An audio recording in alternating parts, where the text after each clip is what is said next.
Hello, I'm Bob the Booker and welcome to my channel. Today I'm just doing a quick wrap up of the books I've been reading this week.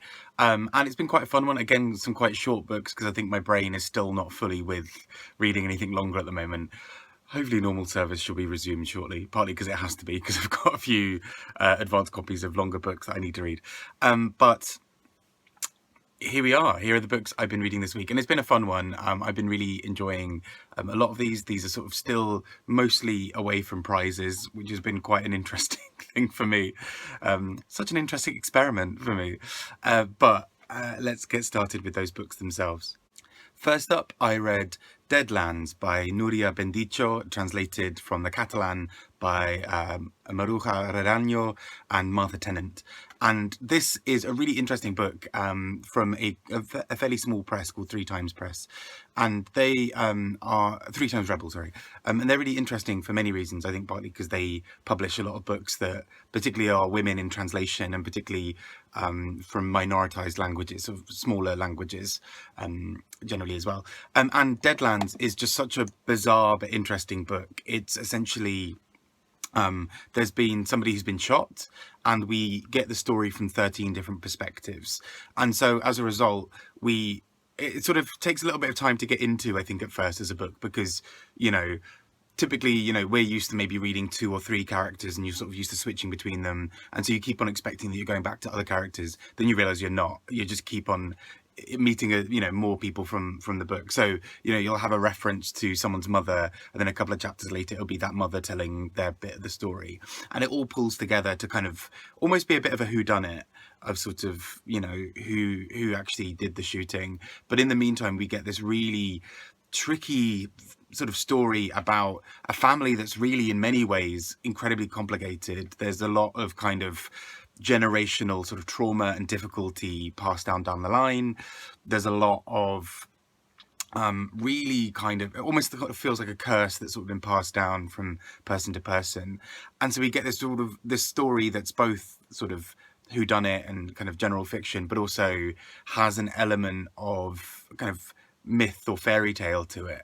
So I found this book really compelling. I got a bit confused by the changing of all the characters, but I know that's more of a me thing. I think this book is really fun and really engaging, and also a really quick read. It's a fairly short book and really, really interesting for what it does. Next, on a similar theme, Donal Ryan with The Queen of Dirt Island. And I keep on meaning to read Donal Ryan.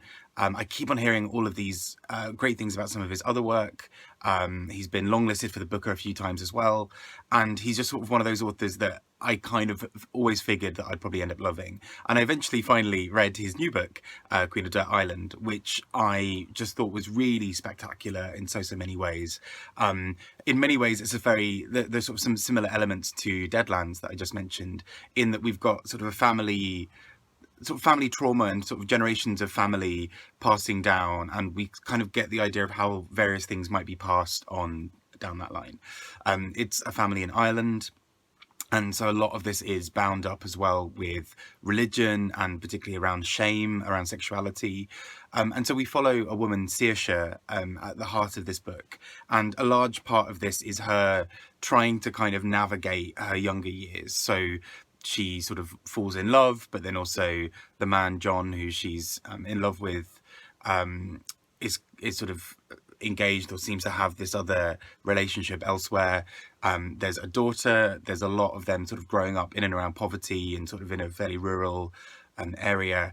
And it's sort of almost all the cards sort of stacked against them. And we sort of follow this life of Saoirse as she really tries to find a way out, to find kind of something that works. And without giving away what the ending of the book does, there's something really quite beautiful and profound about how this book looks forward to the future of future generations in a way that I think is really quite stunning.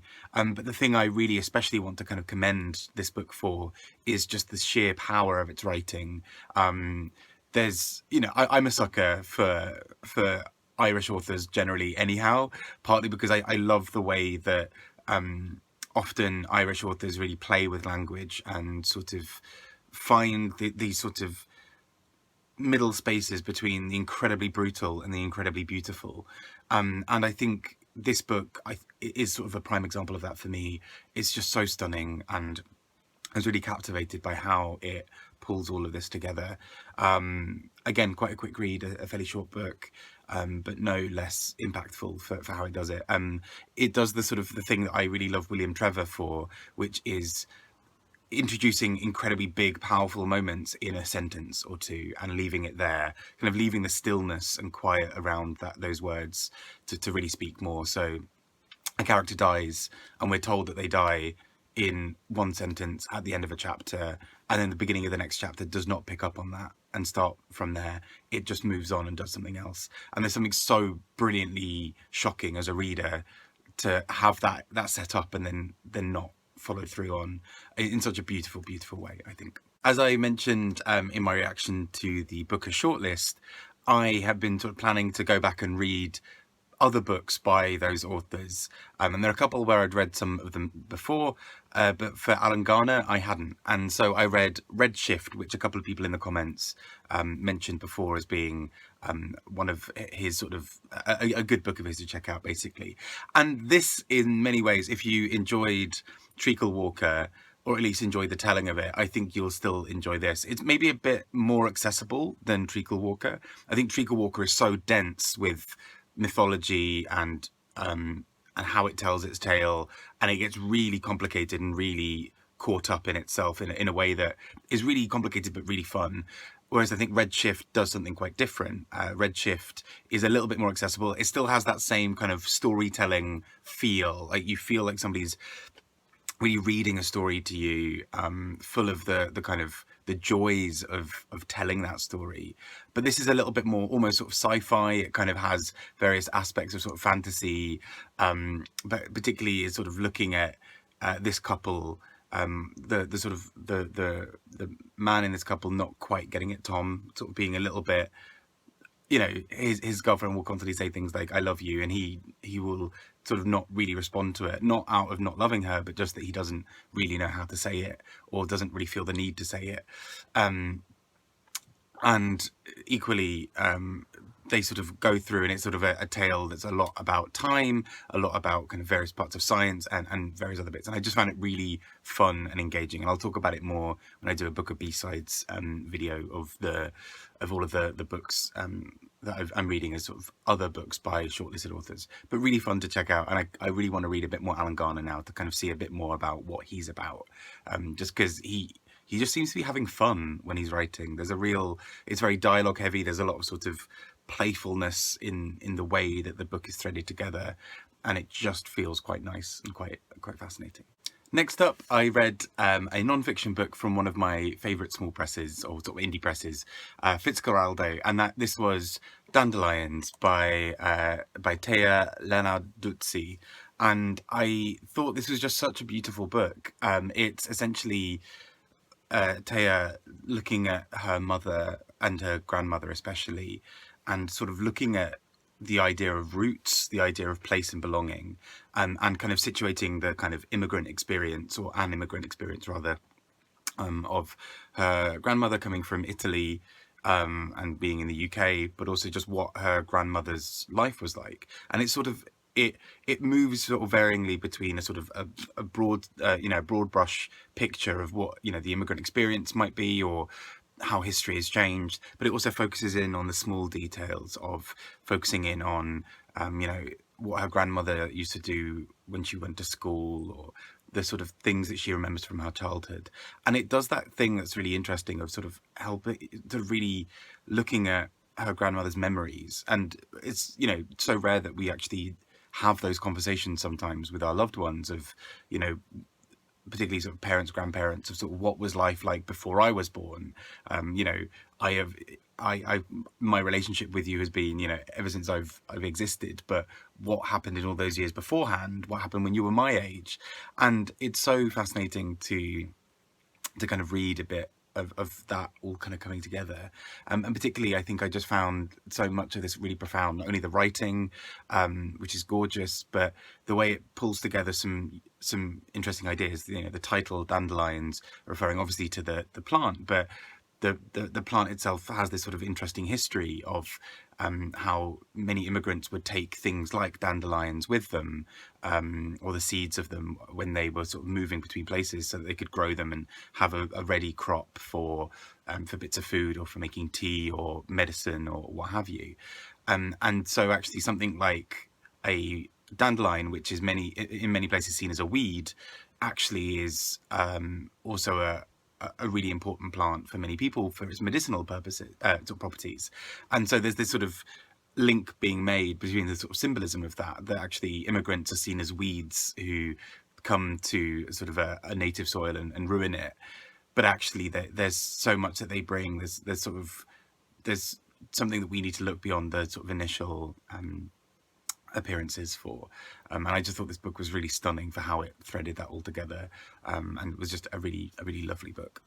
Finishing up my reading for the Wainwright Prize, I read The Treeline by Ben Rawlence, and this book I thought was just really interesting and really fun. I mean, long-time subscribers may know that I love trees, and books about trees tend to, I mean, as Larry Has Opinions once joked, that sort of if it has a tree in it, I'll give it 5 stars. I only gave this 4, which seems like a massive insult now, given that. But I really enjoyed this book. It talks a lot about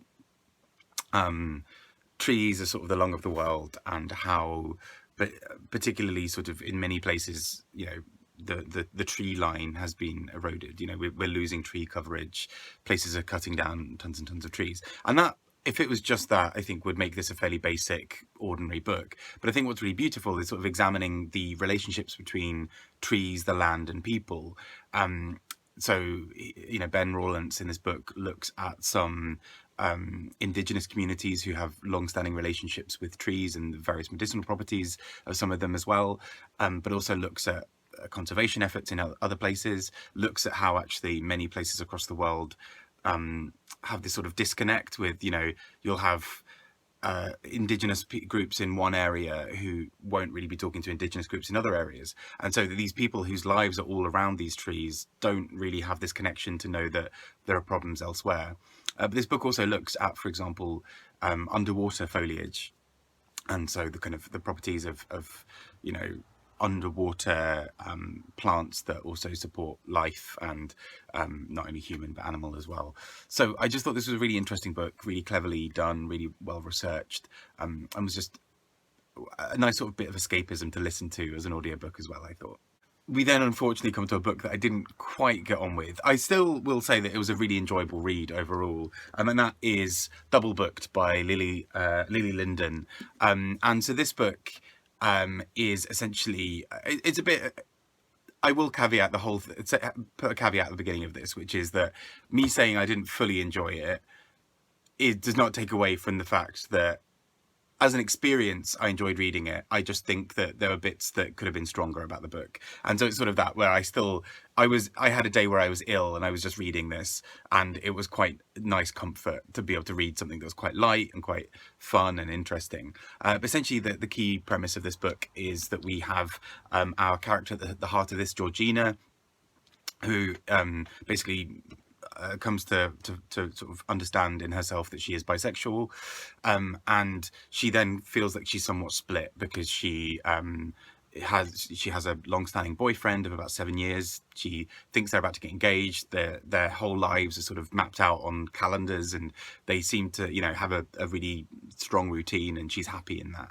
But also she starts to sort of think and potentially act on her feelings of being attracted to women as well, and she joins a sort of a lesbian, well, a queer women's like band, and so but then there's this whole thing about she hasn't like told them that she's bisexual and is dating a man. She hasn't told her boyfriend, blah blah blah.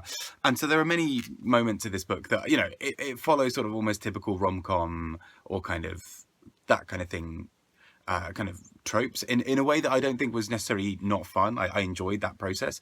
I think for me, just occasionally, I think towards the end, I was sort of like, well, a lot of these things I saw coming, and sometimes in books that's quite nice when you see it coming, and there's something quite pleasurable about it then coming to pass and being able to sort of sit in that. I think for me, it just towards the end, I was sort of a bit like, yeah, I kind of saw all these plot points coming, and I also think it sometimes said a lot of things that didn't need to be said, as in it kept on being like, and then this thing happened. I'm like, I think we all got there.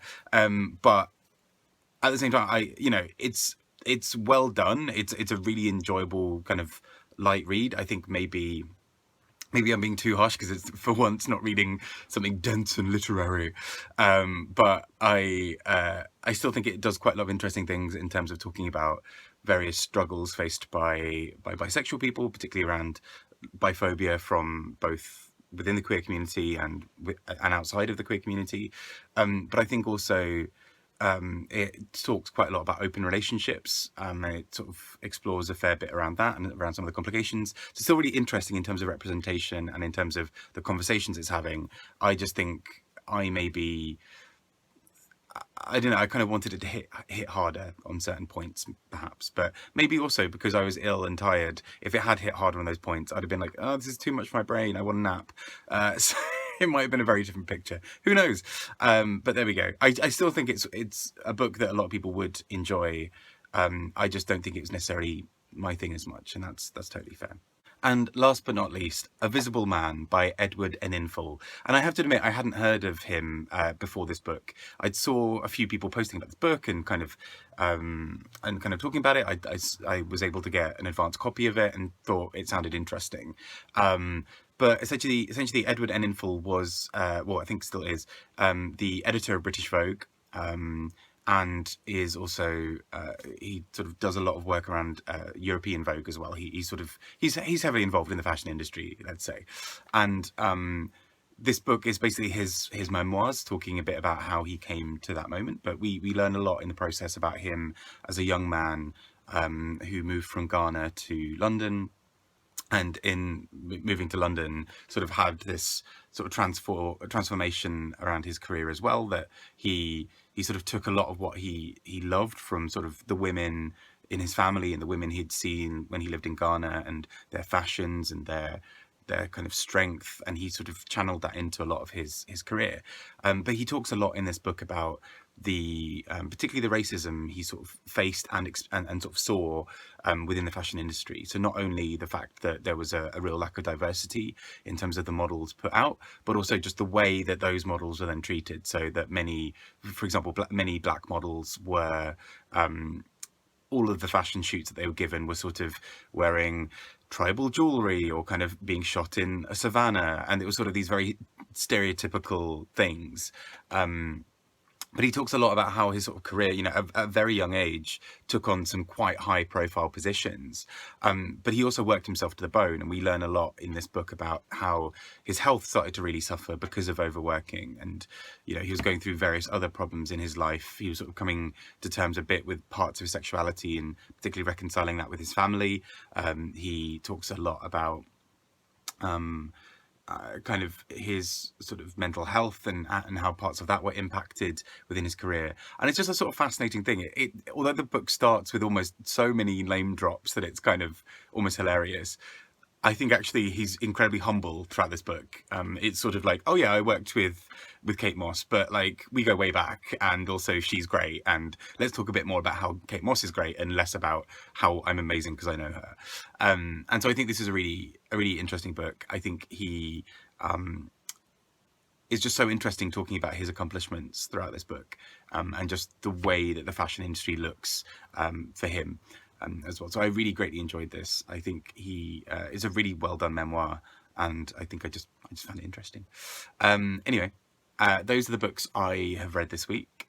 Again, quite a few short ones, just because my brain is not fully in it. But I'm slowly making a comeback. I think, I don't know what it was, earlier this week my brain just completely stopped. My body just pretty much stopped, and it was like, you need a day off, Bob. And I did, and it was good. So let's making a comeback for this end part of the year.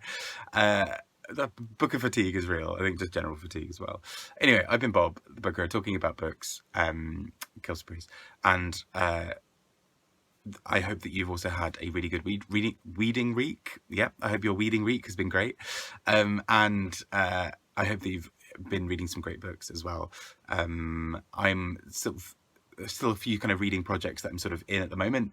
Particularly going to sort of be reading a few more prizes. There's obviously obviously like everyone's really invested in all these prizes, but there's the Goldsmiths Prize coming soon. I'm also going to be reading the Polari Prize shortlists, and a few other bits and bobs here and there. So stay tuned. But I shall see you all soon. Thank you and take care. Bye bye.